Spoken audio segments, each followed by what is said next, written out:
Ladies and gentlemen, In today's video, we are going to see what is exception handling in Python.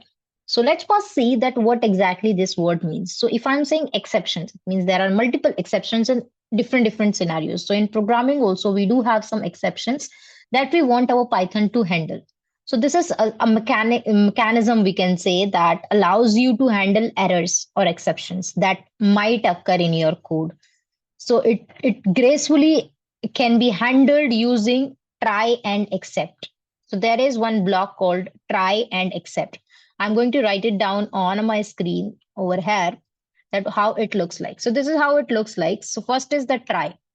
Try is the keyword in Python. After writing try, you will write what code which you think that might can raise an error or raise any exception.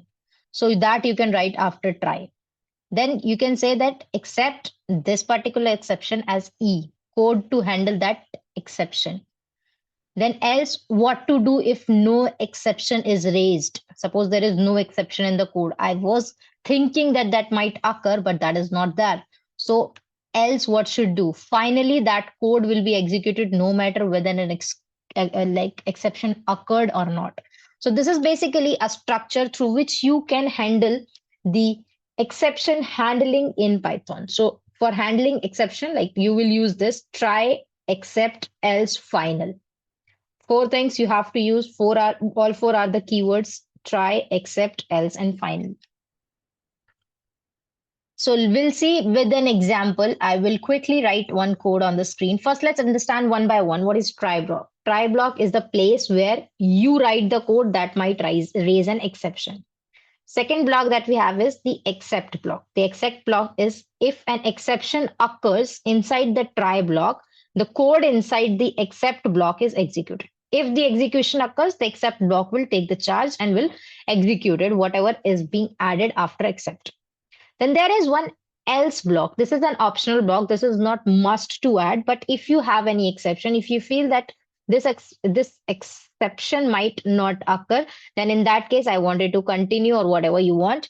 You will write if no exception were raised in the try block, it is an optional block. You have to implement it.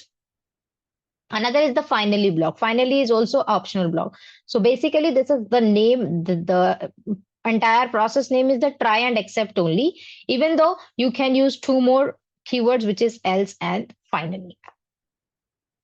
So let's write an example for the same. I will write one for you. And so I will just add one more cell.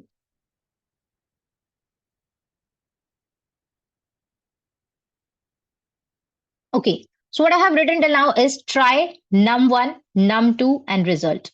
Num1 and num2 are two variables through which I am taking numbers.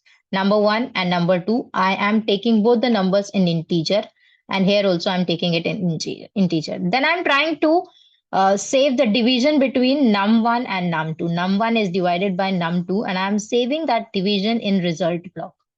After that, I am thinking that there can be any value error. Maybe instead of a number, the user is typing any letter. So that might raise an error.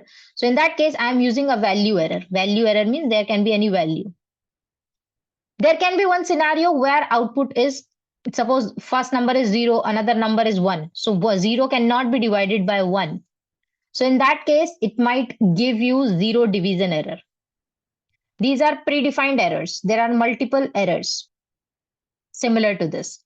But I am showing you with the two, value error and 0 division error. When you have value error, I'm saying that print and please enter valid number.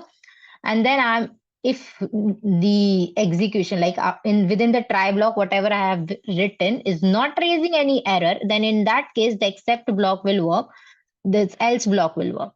So in case of value error, it will go with this one. In case of 0 division error, it will go with this one, saying that can't divide by 0.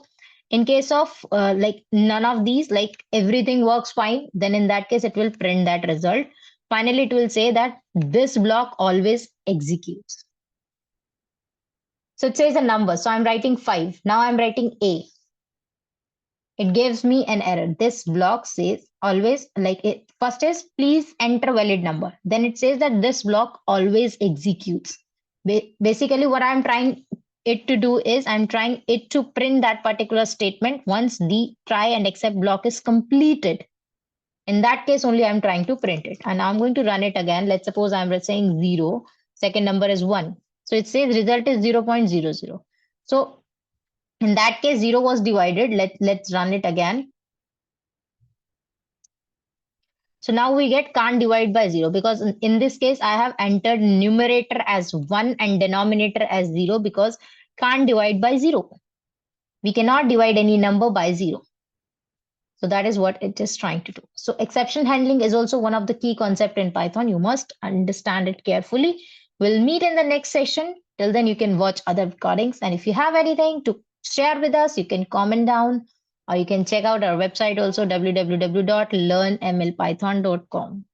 We do have two websites, www.thelearningskills.com. You can go and check out those websites and blogs. We'll meet in the next session.